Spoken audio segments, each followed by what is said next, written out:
नमस्कार। News 9 network आप देख रहे हैं। देश और दुनिया की तमाम छोटी और बड़ी खबरों से आपको रूबरू कराएंगे, लेकिन उससे पहले इस विशेष रिपोर्ट को देखिए। सितारगंज से बड़ी खबर सामने आ रही है। सितारगंज के व्यापार मंडल अध्यक्ष उमेश अग्रवाल के नेतृत्व में दर्जनों व्यापारियों और सर्वधर्म के धार्मिक कमेटियों के लोगों ने तहसील पहुंचकर एसडीएम के नाम संबोधित ज्ञापन तहसीलदार हिमांशु जोशी को सौंपा। व्यापार मंडल अध्यक्ष उमेश अग्रवाल ने कहा, सितारगंज भाईचारा एकता की मिसाल है। ईद मिलादुन्नबी को लेकर उन्होंने कहा, शहर में लग रहे लाइटिंग से किसी भी व्यापारी को कोई परेशानी नहीं है और सितारगंज में सर्व समाज की पुरानी प्रथा के हिसाब से ही धार्मिक आयोजन किए जाएंगे। व्यापार मंडल के कोषाध्यक्ष दीपेंद्र सिंघल ने भी कहा, जो पुरानी परंपरा है उन परंपराओं को खत्म नहीं होने देंगे। हमारी प्रशासन से मांग है, पुरानी परंपराओं के हिसाब से ही ईद मिलादुन हमने दो प्रकार के ज्ञापन दिया हमारे कमेंडल के द्वारा। पहला ज्ञापन तो ये था कि जो हमारा ईद उल नबी जो हमारा जलसा हुआ, ये हमारा रमपुरा मस्जिद में होता है, ये हमारा जामा मस्जिद में होता है। ये आज से नहीं है, 50 वर्ष भारतीय चलता हुआ है।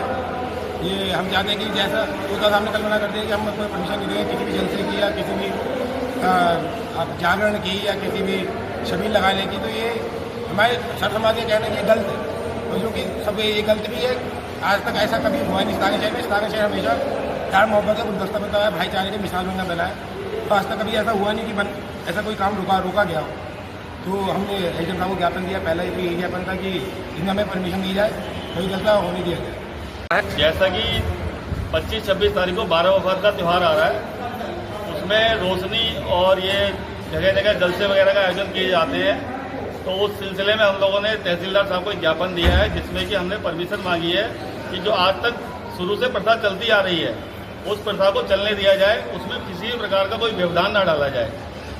तो इस सिलसिले में हमने तहसीलदार साहब को एक ज्ञापन दिया है कि साहब जो काम हम लोगों के सभी वर्गों के सभी समाज के लोगों का प्रोग्राम जो चलते हैं, कहीं जागरण होता है, रोड पे होता है, मंदिर में जगह नहीं मिल पाती है, या अब जलसा होना है उसके लिए मस्जिद पे इतनी जगह नहीं है, ईदगाह बहुत दूर पड़ जाता है, तो वो बीच रोड पे ये होता आया है आज तक, तो वहीं पे वो होगा। इस सिलसिले में हमने तहसीलदार साहब को ज्ञापन दिया है। पहला जो ज्ञापन दिया गया है वो 12वीं शरीफ के लिए दिया गया है।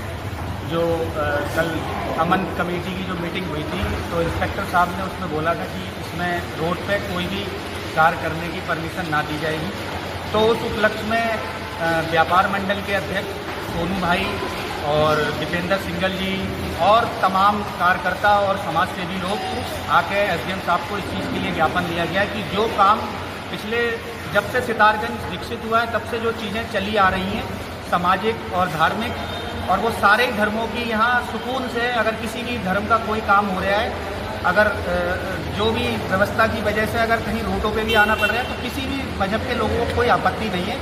और उसकी ये मिसाल सोनू भाई ने और हम सब ने आके दी है कि हमें किसी भी धर्म, हमारा शहर सुकून का शहर है और यहाँ सुकून से ही सारे धार्मिक या जो भी आयोजन है वो होते रहते हैं और होने भी चाहिए। तो उसमें किसी को किसी प्रकार की कोई आपत्ति नहीं है, चाहे वो कोई कांवड़ यात्रा हो या कोई हमारी कोई नगर कीर्तन हो या और भी वगैरह कोई प्रोग्राम होगा या जुलूस मोहम्मदी, किसी को कोई नहीं। हम सब भाईचारे के साथ और प्यार मोहब्बत से उसे निभाते आए।